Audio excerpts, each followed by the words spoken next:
I first saw Nexus Prime through the observation window of my diplomatic shuttle.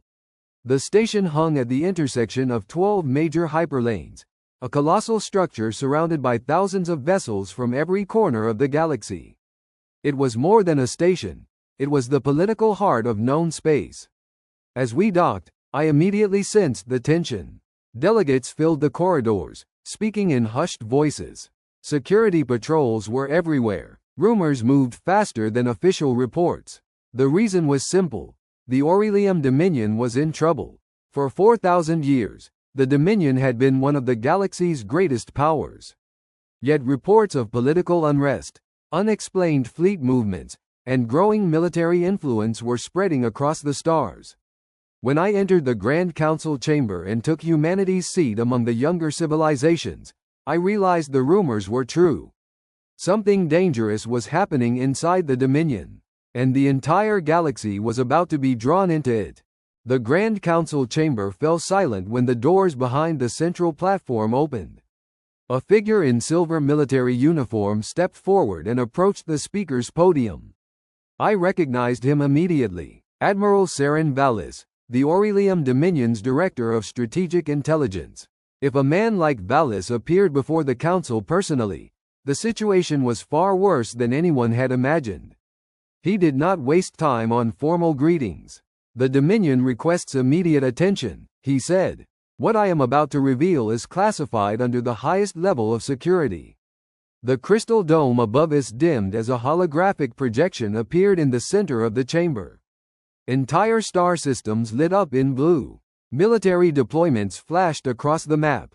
Murmurs spread through the audience. I watched carefully. Several fleets belonging to the Dominion had been repositioned over the last 6 months. At first glance the movements seemed random, but as more data appeared, a pattern emerged. The fleets were not defending the Empire. They were surrounding it. "What does this mean?" a delegate from the Talori Collective demanded. Vallis took a breath. "It means we have identified preparations for a military coup." The chamber erupted. Voices echoed from every direction. Representatives stood from their seats. Translators struggled to keep up as dozens of species spoke at once. The speaker repeatedly struck the platform for order. Eventually the noise subsided. Vallis continued. "The individual responsible is Grand Marshal Magnus Voss." The name alone changed the atmosphere. Even I had heard of Magnus Voss. Throughout the galaxy he was considered one of the greatest military commanders of the age. He had ended border wars, crushed pirate kingdoms, and expanded Dominion influence across dozens of sectors. Entire academies taught his campaigns as examples of strategic perfection. Many citizens viewed him as a hero. Some viewed him as a legend.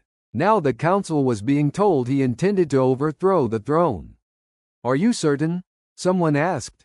Vallis nodded. "We intercepted communications between senior officers loyal to Voss. We have confirmed unauthorized fleet movements. Several military governors have already pledged support." A red cluster appeared on the holographic map. Nearly 1/3 of the Dominion military stood inside the highlighted region. The sight sent a chill through me. This was no political dispute. This was the beginning of a civil war. If Voss succeeds, Vallis continued, the Dominion will fracture. Loyalist and rebel fleets will engage across hundreds of systems. Trade routes will collapse. Border defenses will disappear. The map expanded. Neighboring territories lit up in yellow, then orange, then red. The conflict will not remain contained. A wave of unease swept through the chamber. Everyone understood what he meant. The Aurelium Dominion occupied a critical position within galactic space. If it fell into chaos, countless neighboring regions would be dragged into the disaster. Young civilizations would suffer first. Smaller governments would become targets. Entire sectors could burn. A representative from the Vexari Union stood. "What does Magnus Voss ultimately want?" Vallis hesitated. For the first time, uncertainty appeared on his face. "We believe he intends to seize the throne and establish military rule." The chamber grew quiet again, because everyone understood what military rule under Magnus Voss might mean. Not stability, not peace, conquest. The galaxy had spent centuries avoiding a major interstellar war. Now one man threatened to ignite one. And as I looked around the chamber, I realized something unsettling. The delegates were no longer discussing whether a crisis existed. They were discussing how to survive it. And that meant the real danger had only just begun. As the debate continued around me, I remained silent. Most of the delegates barely noticed my presence, and those who did seemed more interested in the unfolding crisis than in the representative of a young civilization from a distant spiral arm. That was normal. Humanity had joined the galactic community only a few decades earlier. Compared to the ancient powers gathered in the chamber, we were newcomers. Many species had been traveling the stars for thousands of years before the first human vessel ever left the solar system. To them, we were inexperienced, unproven, irrelevant. The seating arrangement made that clear enough. The great powers occupied the inner circles closest to the speaker's platform. Their representatives could influence policy with a single statement. Their fleets protected entire sectors. Their economies shaped galactic trade. Humanity sat near the outer tiers, close enough to observe, far enough to be ignored. I had long since learned not to take offense.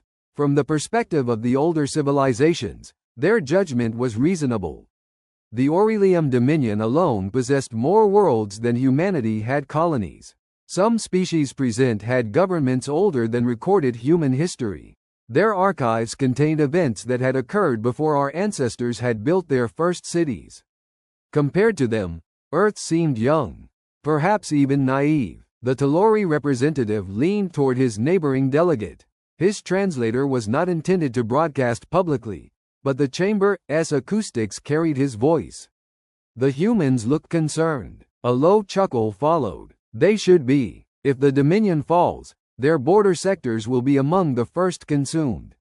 His companion nodded. Young civilizations rarely understand how fragile peace truly is.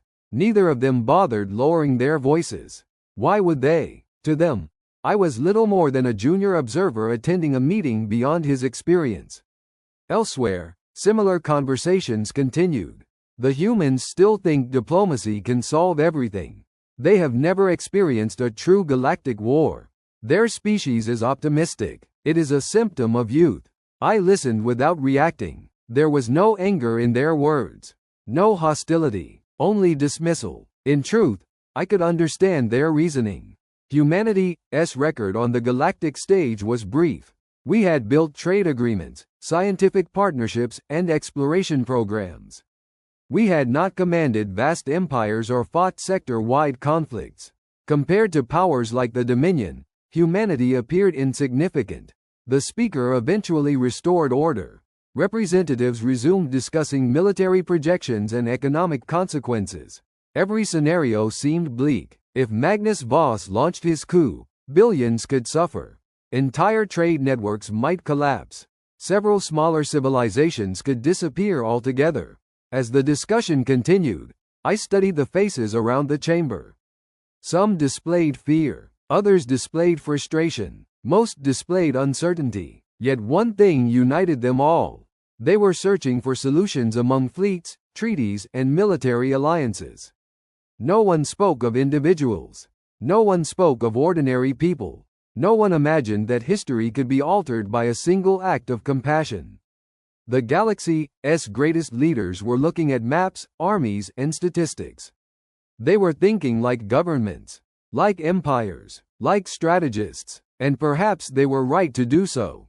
After all, the fate of civilizations was usually decided by power. At least, that was what everyone in the chamber believed, including the ancient species who looked upon humanity with polite skepticism, including the diplomats who quietly dismissed us as idealistic newcomers, including the representatives who thought we were too young to understand how the galaxy truly worked. None of them knew that before this crisis ended, one ordinary human would challenge everything they believed. And none of them could imagine that the future of the Aurelium Dominion would soon depend not on an admiral, a king, or an army, but on a technician who had never set foot inside this chamber. The debate had continued for nearly 2 hours when the speaker finally called for closing statements. By then, the atmosphere inside the Grand Council chamber had changed completely. The initial shock had faded, replaced by calculation. Representatives discussed fleet deployments. Military advisors projected casualty estimates. Economic ministers warned of collapsing trade routes. Every proposed solution involved power. More ships, more weapons, more alliances. No one sounded confident, because everyone understood the same uncomfortable truth. If Magnus Voss launched his coup, the galaxy would pay the price. The speaker turned toward the outer tiers. Before we conclude this session, delegates may submit final remarks. A few representatives declined. Others repeated concerns already voiced. I listened quietly until I realized the speaker was looking directly at me. The representative from Earth has requested the floor. Several heads turned, not because humanity was important, because humanity was unexpected. Most delegates probably assumed I had remained silent because I had nothing useful to contribute. Perhaps they were curious. Perhaps they simply wanted to hear what the younger species thought. I stood slowly. The chamber became quiet. Hundreds of eyes settled upon me. The great powers watched politely. The ancient civilizations watched with mild curiosity. The Dominion delegation watched with exhaustion. I stepped toward the speaking platform. The distance felt longer than it actually was. When I reached the center, I looked around the chamber. Around me sat rulers, diplomats, military strategists, and political advisors representing the most powerful civilizations in known space. Every one of them was focused on fleets, on governments, on war. I took a slow breath.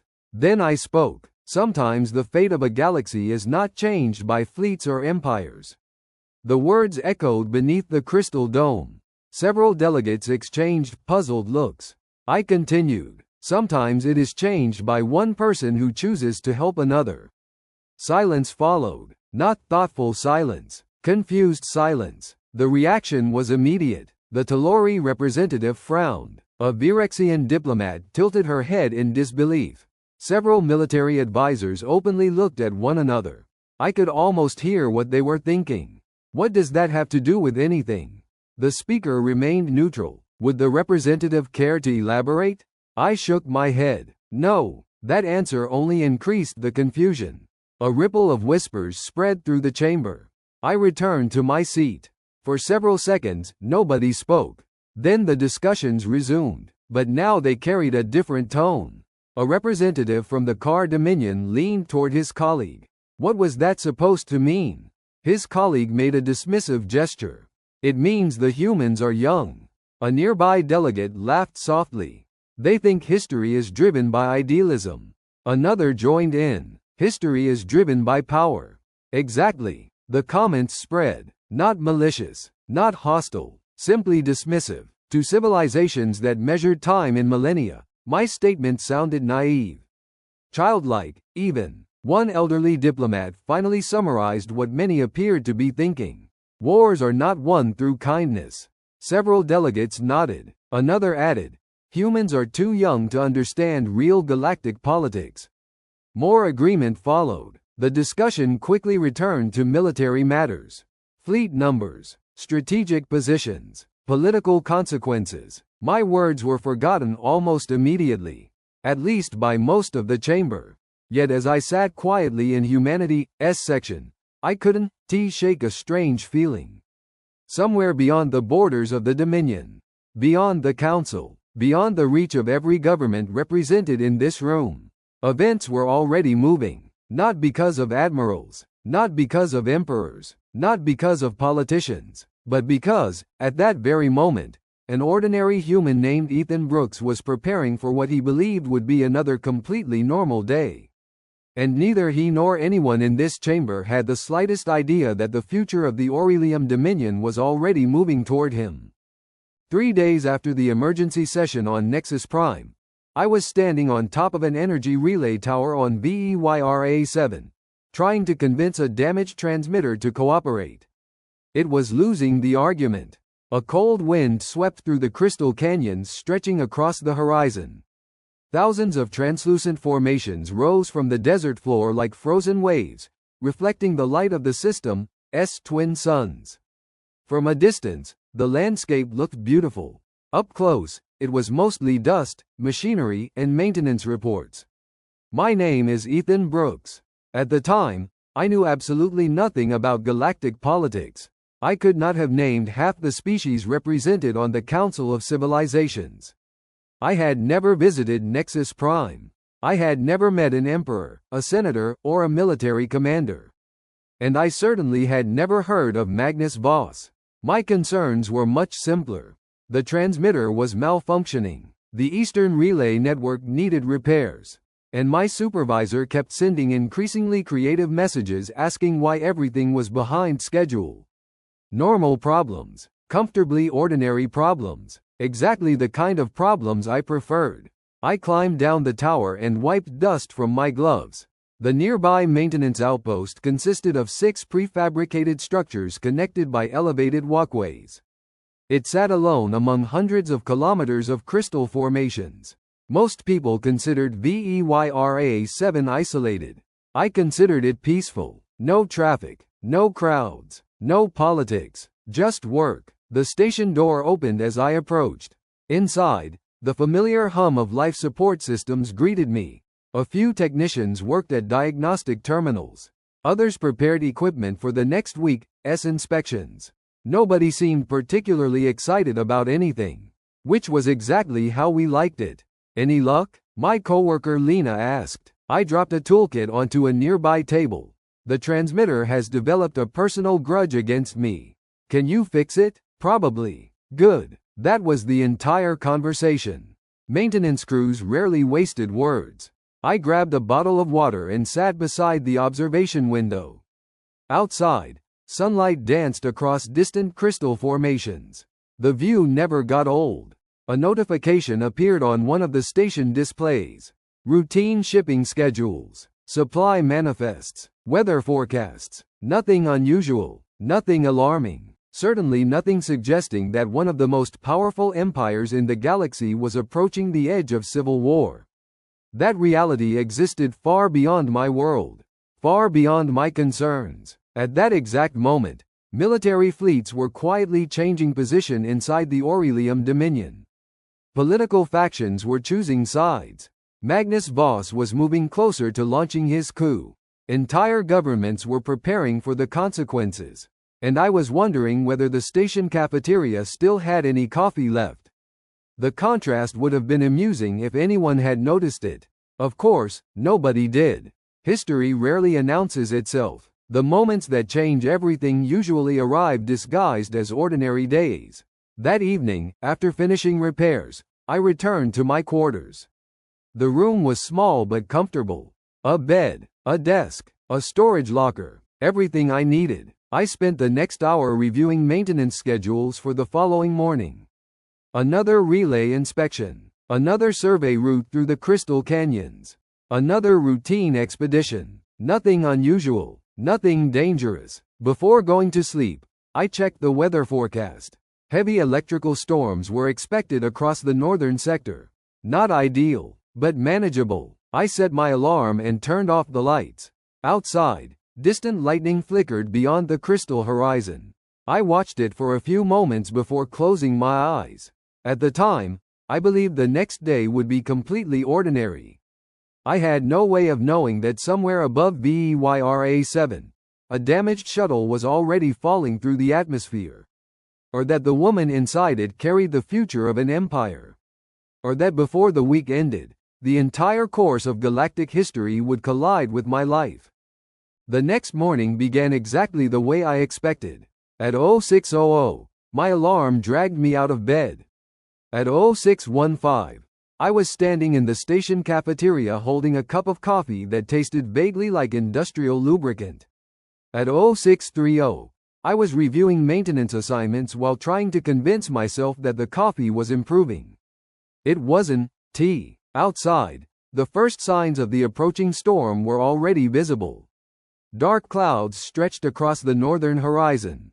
Blue-white lightning flashed between them, illuminating the crystal canyons in brief bursts of light. Most crews would postpone field operations. Unfortunately, One of the primary energy relay stations had stopped responding during the night. That made the decision for us. By 0700, I was loading equipment into my crawler. The vehicle was designed for long-range maintenance work across rough terrain. It wasn't fast, but it was reliable.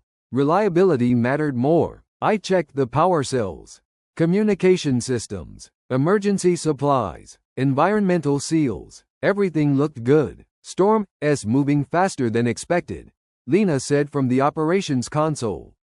I glanced toward the display. The weather projection wasn't encouraging. I'll be back before it gets bad. You said that last month. Last month wasn't my fault. It was absolutely your fault. I considered arguing. Unfortunately, she was correct. I climbed into the driver's seat. The crawler's engines hummed to life. A moment later, I was rolling out of the station and into the canyon network. The crystal formations rose around me like enormous walls of glass. Some stretched hundreds of meters into the sky. Others curved over the terrain in impossible shapes created by geological processes nobody fully understood. Sunlight reflected across their surfaces, filling the canyons with shifting colors. Normally, the view was spectacular. Today, dark clouds were beginning to swallow the sky. The first hour passed quietly. I followed the maintenance route toward Relay Station 12. Occasionally I stopped to perform diagnostic scans. Everything appeared routine, exactly what I expected. Far away, however, the galaxy was becoming increasingly unstable. Inside the Aurelium Dominion, Magnus Voss had entered the final phase of his preparations. Entire fleets loyal to him were moving into position. Key military commanders had pledged support. Secret communications flowed between systems. The countdown toward the coup had begun. I knew none of this. At that moment, my greatest concern was a faulty power regulator. By late morning, the storm arrived. Without warning, the sky darkened. Winds screamed through the crystal canyons. Lightning erupted across the horizon. The crawler's sensors immediately issued warnings. Visibility dropping. Electrical interference increasing. Navigation systems degraded. Perfect, I muttered. The universe clearly enjoyed good timing. Rain began moments later. Not normal rain. VEYRA-7's storms carried electrically charged particles that turned every downpour into a hazard. The vehicle's shielding absorbed most of it. Mostly. I was considering whether to turn back when the communications console suddenly emitted a sharp alert tone. I frowned. The signal was weak, almost buried beneath the storm interference. At first I assumed it was another relay malfunction. Then I checked the source. The signal wasn't coming from the network. It was a distress beacon. A very old distress beacon. I immediately sat upright. Emergency transmissions out here were rare. Extremely rare. The signal flickered again, then vanished, then returned. Whoever was broadcasting it was in serious trouble. I ran a quick scan.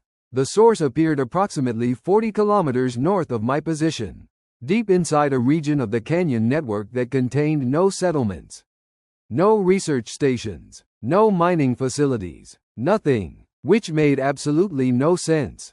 For several seconds I stared at the display. The logical decision was obvious.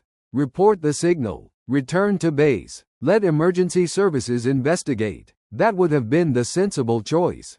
Instead, I turned the crawler toward the beacon. Maybe it was curiosity. Maybe it was instinct. Maybe it was simply because someone out there needed help. Whatever the reason, the decision felt natural. I accelerated into the storm. Lightning flashed overhead. The distress signal pulsed again. And without realizing it, I began driving toward the moment that would change my life forever. The storm grew worse with every kilometer. Rain hammered against the crawler's armored frame. Lightning flashed continuously across the canyon walls, turning the crystal formations into towering pillars of blue-white light. The distress signal remained weak, appearing and disappearing beneath layers of interference. I followed it anyway. Every few minutes I adjusted course as the beacon shifted on my display. Whoever was transmitting it was still moving. Or falling. Neither possibility was encouraging. The deeper I drove into the canyon network, the stranger the readings became. My navigation system struggled to maintain a lock. Magnetic disturbances from the storm were creating ghost signals across multiple frequencies. Several times I considered turning back. Then the distress beacon strengthened. Only briefly, but enough. I was close. A sharp warning alarm suddenly echoed through the vehicle. Collision hazard detected. I immediately looked up. Something burned across the sky. At first I thought it was lightning. Then I realized it was moving.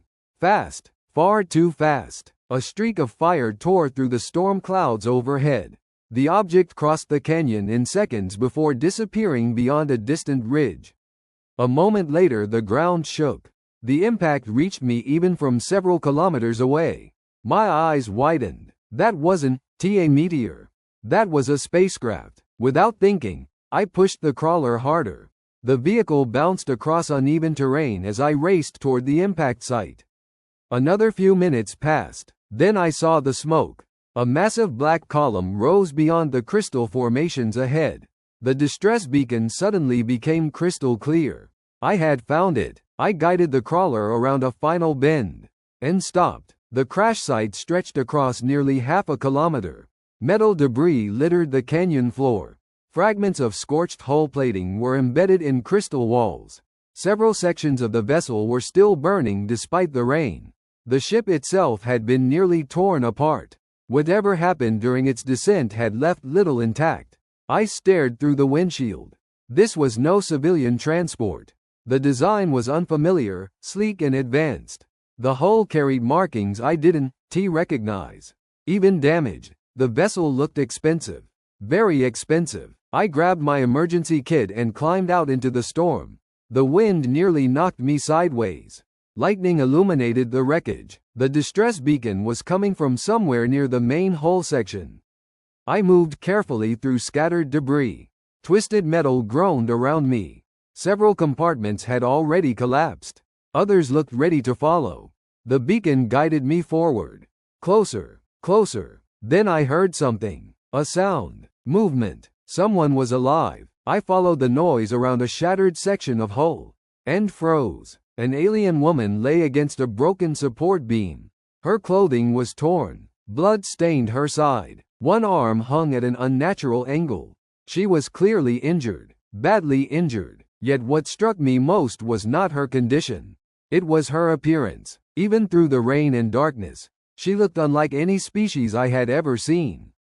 Silver hair, pale skin, eyes that seemed almost luminous in the storm. For a moment she stared at me.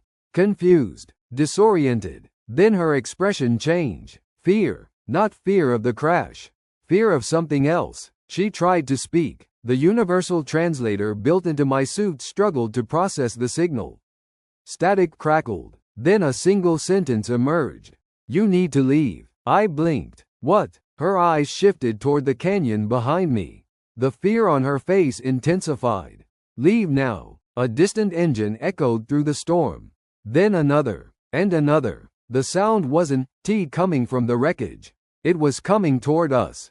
Fast. The woman's face went pale. They found me. I turned toward the darkness beyond the canyon. Shapes were emerging through the rain. Vehicles. Armed vehicles. At least 6 of them. And judging by their speed, they weren't coming to perform a rescue. For the first time since arriving at the crash site, I realized something very important. The storm wasn't the most dangerous thing out here anymore. The vehicles emerged from the storm like predators. Their engines echoed through the canyon, bouncing between crystal walls and creating the illusion that there were more of them than my eyes could count. Bright searchlights cut through the rain, sweeping across the wreckage. The injured woman saw them first. A look of resignation crossed her face. Not fear, not panic, the expression of someone who had already accepted what was about to happen. "You have to go," she said again. Her translator struggled through the interference, but the meaning was clear. "If they find you here, they will kill you." I looked from her to the approaching vehicles.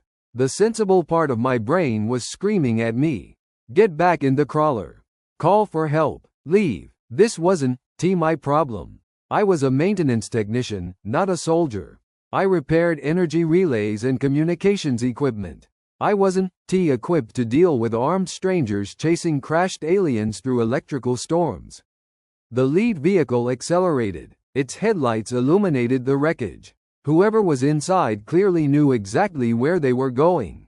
They, not rescuers, are they? I asked. The woman gave a bitter laugh. No, that was all the answer I needed. The first vehicle skidded to a stop less than 200 meters away. Doors opened immediately. Figures emerged. Even through the rain I could see weapons. Military-grade weapons. Not law enforcement. Not emergency responders. Hunters. One of them pointed toward the wreckage. Another raised a scanning device. They had found the crash site. Now they were searching for survivors. The woman tried to stand. The attempt lasted less than 2 seconds before she nearly collapsed. I caught her before she hit the ground. She looked surprised. You should leave. You, repeating yourself. Because you, not listening. That's fair. The searchlights moved closer. One of the mercenaries shouted something over a communicator. Their formation spread outward. Professional. Disciplined. Dangerous. The woman saw the realization on my face. They won. Stop. Who are they? They work for the people trying to kill me. Helpful answer. Her eyes narrowed. You don't understand. No, you really don't. The nearest mercenary was now less than 100 meters away. Rain poured from his armor. His weapon remained pointed toward the ground, but only because he hadn't spotted us yet. I made a decision. It wasn't a smart decision. Most important decisions rarely are. I slipped one arm beneath the woman's shoulder and helped her stand. She looked at me as though I had lost my mind. What are you doing? Leaving. She blinked. What? You said we should leave. Seems rude to abandon you. For the first time since I had found her, she appeared completely speechless. The moment didn't last. A beam of light swept across the wreckage. Someone shouted. One of the mercenaries had seen us. The canyon exploded into motion.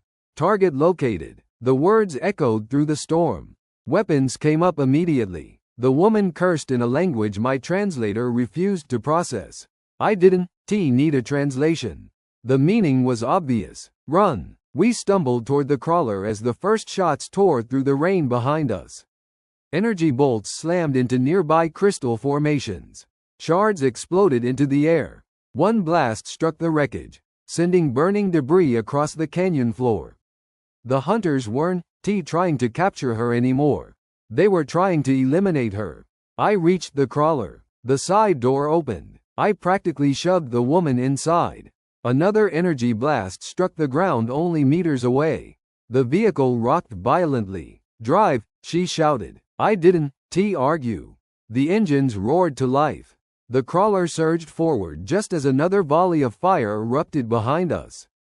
The hunt had begun, and for reasons I still didn't fully understand, I had just chosen a side. The crawler surged forward as energy bolts slammed into the canyon floor behind us. Warning alarms immediately erupted across the dashboard. The vehicle had never been designed for combat. Its purpose was transporting technicians, spare parts, and maintenance equipment between relay stations.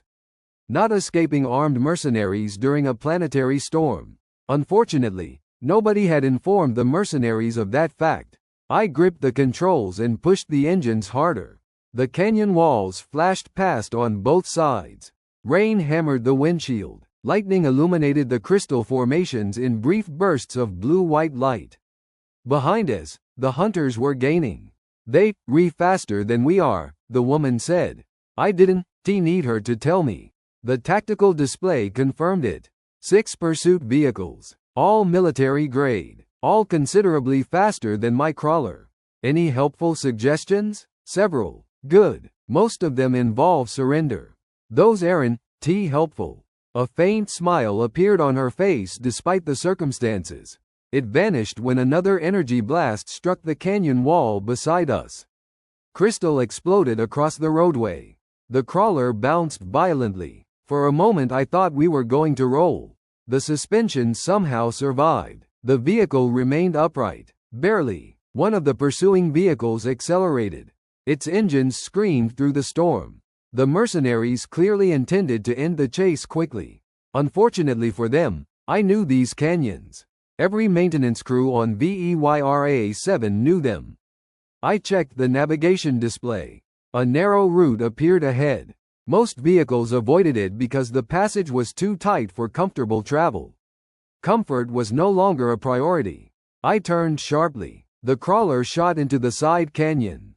The passage immediately narrowed. Crystal walls rose around us. The pursuing vehicles hesitated, only briefly. Then they followed. The woman glanced at me. "You know where you're going?" "Not particularly." Her expression darkened. "That is not reassuring. To be fair, neither is being shot at." Another impact shook the canyon. This one came much closer. Warning indicators flashed red. Minor hull damage. Nothing critical. Yet, the woman looked over her shoulder toward the approaching lights. For several seconds she remained silent. Then she spoke. "My name is Arya." I glanced sideways. Interesting time for introductions. If we're going to die, it seems appropriate. We're not dying. You sound unusually confident. I am not. That earned another brief smile. The first genuine one. For a moment she looked younger. Less like a hunted fugitive. More like a normal person. Then the reality of our situation returned. A mercenary vehicle emerged from the storm less than 50 meters behind us. Close enough for me to see the figures inside. One of them raised a weapon. The crawler's sensors screamed a warning. Missile lock detected. My eyes widened. That's new. Arya immediately looked at the display. Oh, that's very bad. Glad we're in agreement. The missile launched. I saw it through the rear camera. A bright streak of light cutting through the rain. Coming directly toward us. For a fraction of a second my mind went completely blank. Then instinct took over. I turned the crawler hard to the left. The vehicle skidded. The missile missed by less than 2 meters. Instead of striking us, it slammed into the canyon wall. The explosion was enormous. Crystal shattered. The entire passage trembled. Then something unexpected happened. A section of the canyon collapsed. Thousands of tons of crystal crashed downward. The pursuing mercenary vehicle disappeared beneath the avalanche. A second vehicle swerved. Too late. It vanished beneath the falling debris as well. The tunnel behind us filled with dust and shattered crystal. The remaining hunters were forced to stop. For the first time since leaving the crash site, the distance between us began to grow. I exhaled slowly. Arya stared at the rear display. "You planned that?" "No." "Really?" "No." She looked at me for several seconds. Then shook her head. "I am beginning to think you are either extremely brave or completely insane. Those aren't mutually exclusive." The storm raged around us as the crawler disappeared deeper into the crystal wilderness. Behind us, the hunt continued. Ahead of us, something far more dangerous was waiting. Neither of us knew it yet. But before the night was over, I would finally learn who Arya truly was. And why powerful people across the galaxy wanted her dead. The storm continued through the night. By midnight, the rain had eased, but the sky remained hidden beneath layers of dark clouds. The crawler moved steadily through the crystal wilderness, its headlights cutting narrow paths through the darkness. For the first time since escaping the crash site, nobody was shooting at us. I considered that a significant improvement. Arya sat quietly in the passenger seat. I had treated the worst of her injuries using the crawler's emergency medical kit. Her side was bandaged, and her broken arm rested inside a temporary support brace. She looked exhausted, but she was alive. That counted for something. For nearly an hour neither of us spoke. The silence wasn't uncomfortable. It was the silence of two people trying to process events neither had expected. Eventually, I broke it. "So," Arya looked up. "So, you have mercenaries chasing you across a planet?" "Yes, you crashed a very expensive spacecraft." "Also yes, someone launched a missile at us." Her expression remained neutral. "That happened." I nodded. Any chance you, going to explain what's going on? For several seconds she stared through the windshield. The crystal formations reflected faint moonlight across her face. When she finally spoke, her voice was quieter than before. You saved my life. I noticed. You had no reason to. It seemed like the right thing to do. Arya studied me carefully, almost as if she found the answer difficult to understand. Then she sighed. I suppose I owe you the truth. Something in her tone immediately caught my attention. The conversation was about to become serious. Very serious. My full name is Arya Solon. The name meant nothing to me. Unfortunately, she seemed to expect a reaction. When none came, she blinked. You don't recognize it. Should I? For the first time since meeting her, Arya actually looked surprised. You truly don't know who I am. I repair energy relays. That does not answer the question. It's the answer you getting. For several seconds she simply stared at me. Then a faint laugh escaped her. A genuine laugh, possibly the first she had experienced in days. When it faded, her expression became serious again. The Solon dynasty has ruled the Aurelium Dominion for nearly 4,000 years. I nodded politely. The statement sounded important. Unfortunately, it still didn't mean much to me. Arya noticed immediately. You have no idea what the Aurelium Dominion is. I heard the name. She closed her eyes. Stars help me. Usually I work on transmitters. After a moment she gave up. Very well. She took a slow breath. Then she spoke the sentence that changed everything. I am the heir to the Aurelium throne. The crawler continued rolling through the darkness. I continued driving. Nothing happened. Arya frowned. Did you hear me? Yes. And what? For perhaps 5 seconds she appeared genuinely confused. I just told you that I am the future ruler of one of the most powerful empires in the galaxy. Oh, that is your response? What response were you expecting? Arya stared at me, then looked away. Something more dramatic. I thought about it. Sorry, you are impossible. That's what Lena says. The silence returned briefly. Then reality finally caught up with me. I glanced sideways. Wait, Arya nodded. The implication hit me all at once. The mercenaries, the crash, the pursuit, the fear, everything suddenly fit together. If you read the air. Yes, then the people chasing you aren't random criminals.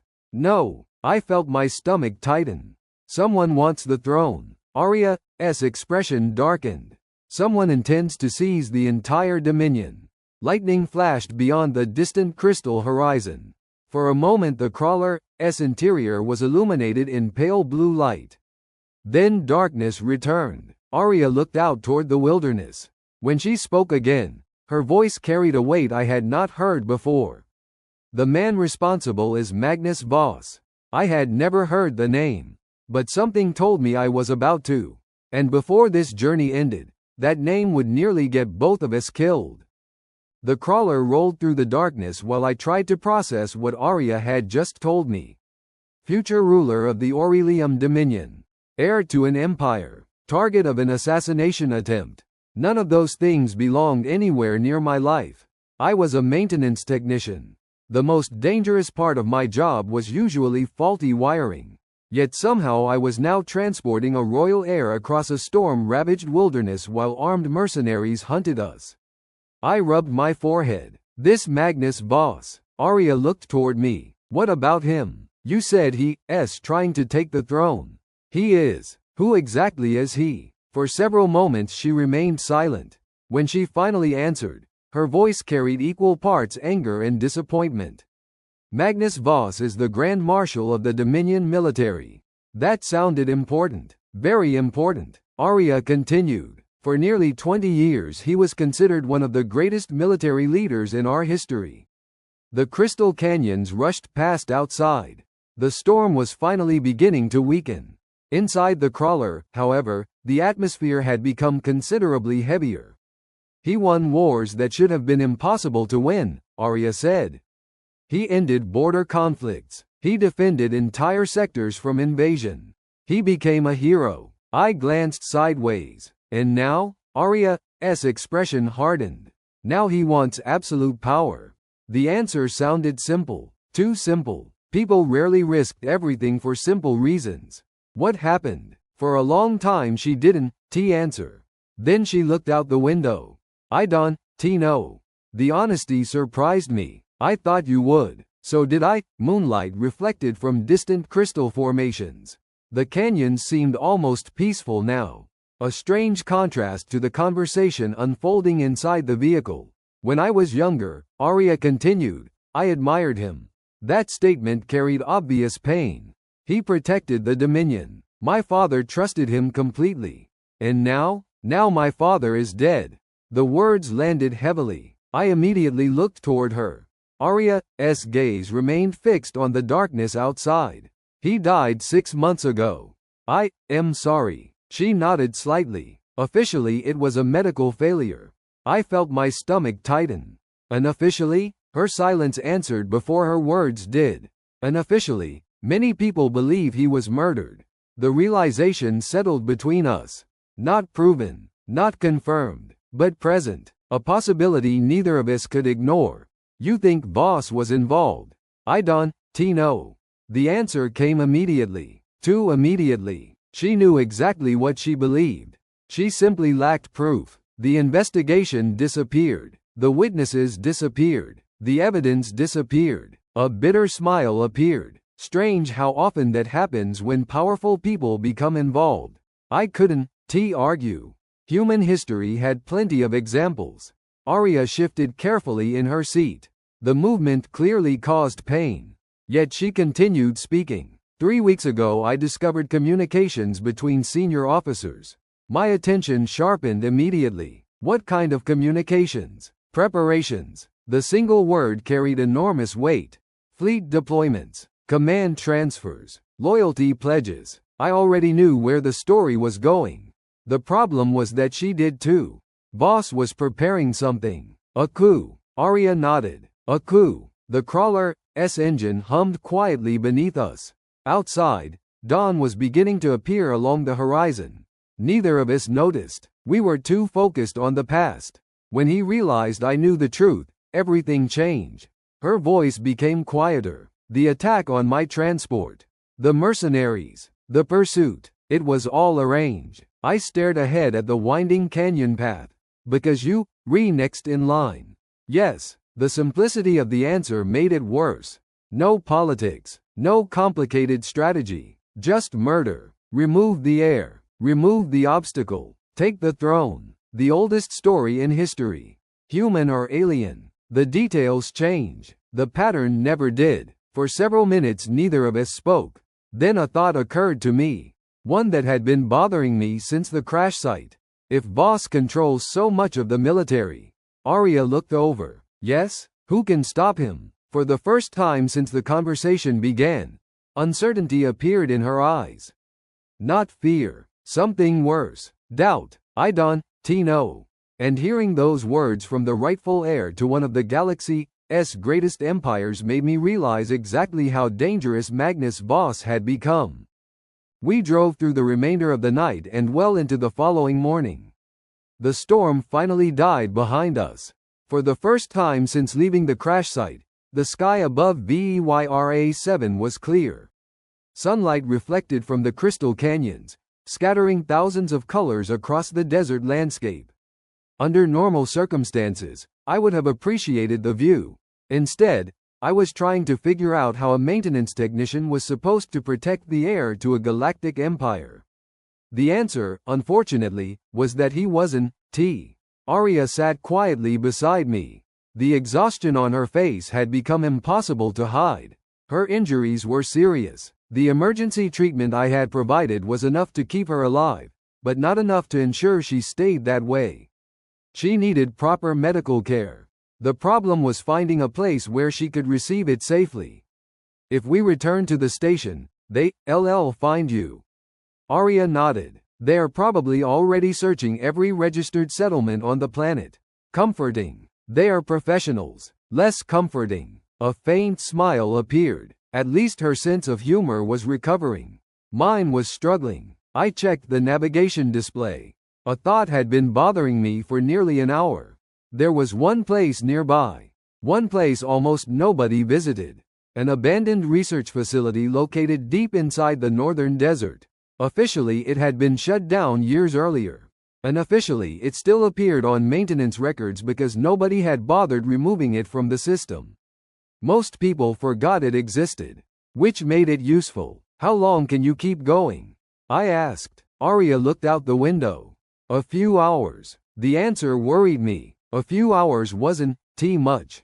We need somewhere secure. Agreed. I entered new coordinates. The crawler immediately adjusted course.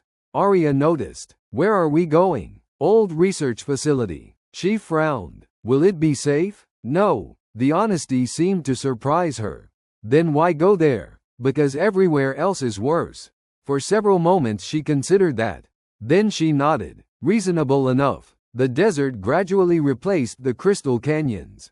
The terrain became flatter, more open, far more exposed. Several times I checked the scanners. Nothing. No pursuit vehicles. No aircraft. No signals. That should have been reassuring. Instead, it made me nervous. People like the mercenaries chasing us rarely gave up. They were out there somewhere. The question wasn't whether they would find us. The question was when. By midday, the facility appeared on the horizon. A collection of weathered structures half buried beneath drifting sand. Solar arrays stretched across the surrounding landscape. Many were damaged. Some had collapsed entirely. The facility looked forgotten. Perfect. I guided the crawler toward the main entrance. The access doors remained closed. A thin layer of dust covered everything. Nobody had visited in years. Looks abandoned, Arya said. It is. Good. For the first time all day, she sounded relieved. I parked beside the entrance and climbed out. The heat hit immediately. After the storms, the desert felt almost unnaturally calm. Too calm. I approached the access terminal. To my surprise, emergency power still existed. A few commands later, the doors groaned open. Darkness waited inside. Cold air drifted outward. Arya joined me at the entrance. Together we stared into the abandoned facility. For a moment neither of us moved. Then she looked toward me. Do you ever think about how strange this is? I laughed quietly. Which part? The part where an imperial heir is hiding in an abandoned building with a maintenance technician. Honestly, yes. I stopped trying to understand my life about 2 days ago. To my surprise, Arya laughed. A real laugh. The sound echoed through the empty entrance hall. For a few brief seconds, everything felt normal. Then a warning indicator suddenly flashed on my wrist communicator. A transmission. Encrypted. Incoming. Both of us froze. Because neither of us had sent a signal. And neither of us knew who had just found us. For several seconds, neither of us moved. The alert continued flashing on my wrist communicator. Encrypted transmission detected. That alone was unusual. The facility had been abandoned for years. Its communication systems were disconnected from every major network on VEYRA 7. Nobody should have known we were here. Yet someone clearly did. Arya immediately stepped closer. Can you trace it? I checked the signal data. My stomach tightened. No. What do you mean, no? I mean there isn't enough information. The transmission contained no origin point. No routing data. No identifiable source. It simply existed. Whoever sent it knew exactly what they were doing. Arya's expression darkened. That is not possible. Today has contained several things that weren't supposed to be possible. The communicator flashed again. The message remained unopened. Waiting. Almost patiently. I looked toward Arya. You want me to open it? No. I blinked. No, absolutely not. That's surprisingly firm. It could be a tracking package. A virus. A surveillance program. A trap. All fair points. Unfortunately, curiosity had already won. I opened the message. The screen flickered. A single line of text appeared. If you want to stay alive, leave the facility immediately. Nothing else. No signature. No explanation. Just the warning. Arya stared at the display. Then at me. Then back at the display. That is concerning. Very. A second line appeared. Neither of us touched the communicator. The message was updating itself. The mercenaries are 32 minutes away. My pulse immediately accelerated. Arya's face went pale. How would they know that? The communicator answered before I could. A third line appeared. Because I am watching them. Silence filled the facility entrance. The desert wind howled outside. Neither of us spoke. Eventually I cleared my throat. Well, Arya nodded. Well, the message remained visible, unmoving, waiting. I examined every available data field. Nothing. Whoever sent it had erased their digital footprint completely. Which was impressive. And unsettling. Mostly unsettling. Another line appeared. They have 8 vehicles, 27 personnel, heavy weapons. You cannot defend this position. I looked toward the empty desert. The facility suddenly felt much less secure. Arya folded her arms carefully, wincing as her injuries protested. This could still be a trap. It could. It probably is. Also possible. She narrowed her eyes. You are being remarkably calm. I considered that. Someone has already tried to kill us with missiles. Fair. A fifth message appeared. This one was different. Longer. More personal. Ethan Brooks. I froze. Beside me. Arya immediately noticed. The message continued. Age. 29. Energy Systems Technician. VEYRA-7 Infrastructure Network. No military record. No criminal record. You should not be involved in this. A cold sensation moved down my spine. Whoever this person was, they knew exactly who I was. Arya read the screen. That is extremely concerning. You, starting to repeat yourself. It keeps being concerning. A difficult argument to refute. The communicator flashed again. Arya Solon. Her expression hardened immediately. The next lines appeared slowly. Almost deliberately. Primary target of current assassination operation. Probability of survival if captured. 0.4%. Probability of survival if you remain here. 3.2%. The number lingered on the screen. 3.2%. I wasn't a mathematician. But even I knew that number was terrible. The communicator emitted another tone. One final message appeared. I can help you. For a long moment, nobody spoke. Outside, sunlight reflected across endless dunes. Inside, the abandoned facility suddenly felt like the center of something much larger than either of us understood. Finally, Arya looked at me. What do you think? I stared at the message. At the impossible intelligence. At the stranger who somehow knew where we were. Who knew who we were? Who knew the mercenaries were coming? And who was offering help? Then I looked toward the desert. A faint dust cloud was beginning to rise on the distant horizon. The hunters were coming, and whether we trusted the mysterious cinder or not, one thing had become painfully clear. We were running out of time. When the fighting finally ended, the imperial court gathered beneath the crystal throne of Aurelia Prime. Nobles, admirals, and governors filled the chamber as the ancient bloodline law was read aloud. I stood there in a damaged technician's uniform, feeling completely out of place. Then Arya rose from the throne. You saved my life twice, she said, her voice carrying through the silent hall. Once in the crystal canyons of VEYRA-7. Once on a battlefield when death stood only meters away. By the oldest law of our people, your courage has bound your fate to ours. She stepped down from the throne and placed the royal crest in my hands. I, Empress Arya Solon, recognize Ethan Brooks as kin of the imperial house. The chamber erupted. Some cheered. Others stared in disbelief. Yet all rose to honor the first human ever welcomed into the royal bloodline of the Aurelium Dominion. Years later, the Talori historian Bareth Nallos wrote, "We studied human fleets, weapons, and strategies. We measured their industry and counted their warships. We believed strength could be calculated.